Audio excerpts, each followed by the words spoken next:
Hello everybody, this is Diane Antinatalist, and this is very interesting. Coming soon, Sharky's Cuts for Kids. And I'm sure they're gonna have a cool concept. I'm sure the cutting chairs are shaped like little, toy amusement rides or something. And I'm sure it's a great thing for families and children, but as a hairdresser, a licensed hairdresser, I do not regret not doing any children's cuts anymore. I'm glad to be done with that. A child's haircut is the worst possible customer you are going to have in your entire day, especially if they are little boys.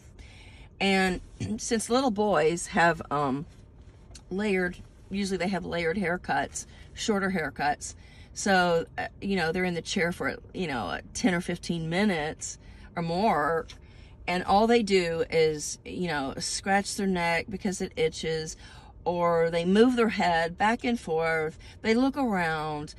Just the worst customer ever. And then little kids, like toddlers and such, they scream and cry, and sometimes you can't even get the job done.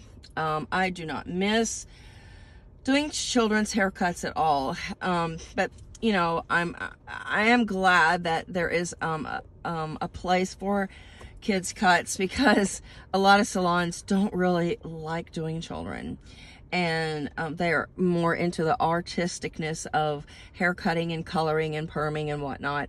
But so I want to leave a message here for you moms and dads who bring your children to get their hair cut, and this is anywhere that you take them to get a haircut. Please tip your stylist. Those stylists do not make much money, and there is no pension for a hairdresser, a cosmetologist. Cosmetologists usually do not get paid time off or any paid vacation. When I was working full-time, I believe I had 1 week off per year, and that was not with pay. And the job does not come with a pension. And I never had a job with any health care benefits. So, a lot of moms would send their children in, or preteens, to get a haircut, and they would only give enough for the haircut itself and never leave us a tip. And that was very, very common. And I even had a mom once. This is really pathetic, but she assumed that a bang trim was free.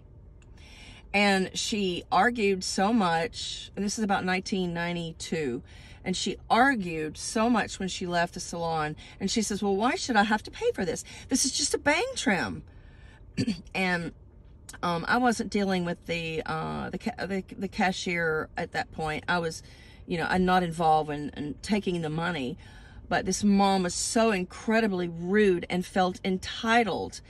And I remember back in the day, in the 90s, and even in the 80s, my scissors were $300. They were extremely good scissors. You could cut with them, for months before needing a sharpening, and they would just slide through the hair like butter. So our equipment was very expensive, and we had to provide our own combs, brushes, curling irons, sometimes our capes, and our scissors, and clippers. Oh, clippers get dropped, they get broken, they wear out, they get dull, they need a lot of maintenance. So, you people... You moms and dads, when you take your children in to get the haircut, you're usually paying less for a haircut. In fact, children's cuts were so much less than an adult cut. I really did not like doing children's haircuts, and I let my staff at the salon know, and they usually, place them with somebody else who, didn't mind doing them. But so whenever I would do a children's haircut, my income would go down. And if you did a few of those in a day, you know, I mean, that really jinxes your income, because we were paid by percentage. And I don't know how people are paid now. I guess every salon is different. But it was very, very common for mothers particularly would bring the child in, and they would bring them in usually in the mornings, like 10, 11, 12, you know, not too late. So, and I worked in a mall, so I, later on during my working years, I preferred the night shift, which was like 1 o'clock to 9 o'clock. And I love those hours because I lived in a student town, and I love doing students, you know, college students, hair, and they were very, you know, they were more sophisticated, and very much more sophisticated than a family, a mom or a dad, and they always tipped, and just more educated in general. And so, and I also like doing, you know, working people and men always tipped really well. So I pretty much did not like the morning hours, you know, of jobs, because, you know, moms came in, and it's pretty unanimous that they did not tip. And I had the worst experience I had was a mom, and after I cut her son's hair, gave him a great haircut, and I was just, you know, a great worker. My skills were excellent, and she did not want to pay. At the end, she was just like complaining, and like she even tried to turn it on me, like I didn't do a good job. And my boss stood up for me, and she said, "This haircut is fine. This haircut is very good." And so, you know, I think back in the day, people just thought that they could complain about something and get something for free or cut rate, but it was very insulting to me, and it was very, very hurtful. And I will say that her conscience got the better of her, and she came back in a week or so, and she actually came up to my station, my cutting station, and she says, "I'm sorry that, you know, I accused you of, you know, not giving my son a good haircut." She says it was very good. And so, you know, it's a little bit too little, too late. But anyway, I knew I had done a good job, and I knew that she just literally did not want to pay. And so many parents feel entitled. They get school and busing for free. They get sometimes they get meals for free with a paid adult.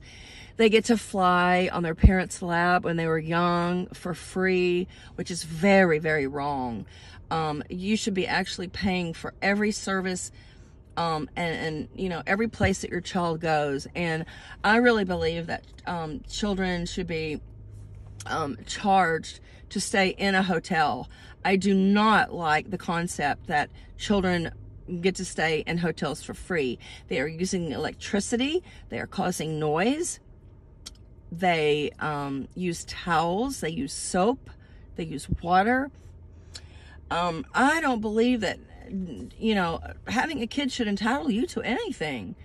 You know, it's almost like if you go out and buy a luxury car, like, you know, this nice little BMW there. If you go out and buy a luxury car over and above a Kia or a Hyundai, and you realize, hey, you know, I can't afford the upkeep on this car. I can't afford, you know, the special gas that's needed, or, you know, I can't afford the maintenance and the tires on the car. It's like tough shit. And, you know, your child is just like, it's an upgrade in your expenses. It's an upgrade in your financial, your life. And, you know, if you don't have money saved up, tough shit. Nobody owes you and your child, you know, freebies. You know, certainly not clothing, food, haircuts, karate lessons, anything. And mothers and fathers just try their darndest to get everything cut rate. And when I was taking ice skating lessons as an adult way back when, the coaches were, you know, $60 to $75 an hour for private lessons. And there was a mom who asked for both of her children to be taught in 1 hour as a private lesson for the same cost. It's like parents don't want to pay, you know, for what it takes to entertain or, you know, educate or clothe or, you know, maintain those children's lives. And it's just really baffling. Like you have a child there, you have another human being. Why would you expect things for free? I mean, it's no different than an adult. It's a little human, and they have needs and wants. And, you know, people like me are not there to give your children free services. And I was so offended that my boss actually broke down at the time, and she let the woman go with the free bang trim. So that meant I did not get a tip. That meant that a paying customer could have been put in my chair at that given moment. And literally it was just more wear and tear on my scissors. So, you know, in my 20s and whatnot, you know, my time at work was spent trying to earn a living, trying to make money. And if I had a free customer, you know, and if I gave away something, that hurt my financial standing. And so I hope some of you parents are watching this video, because nobody owes your children any free services. Not even the government, not your neighbor, not your hairdresser, and not Denny's or Holiday Inn or American Airlines. You get it? Save up when you have children and live within your means. Thank you for watching.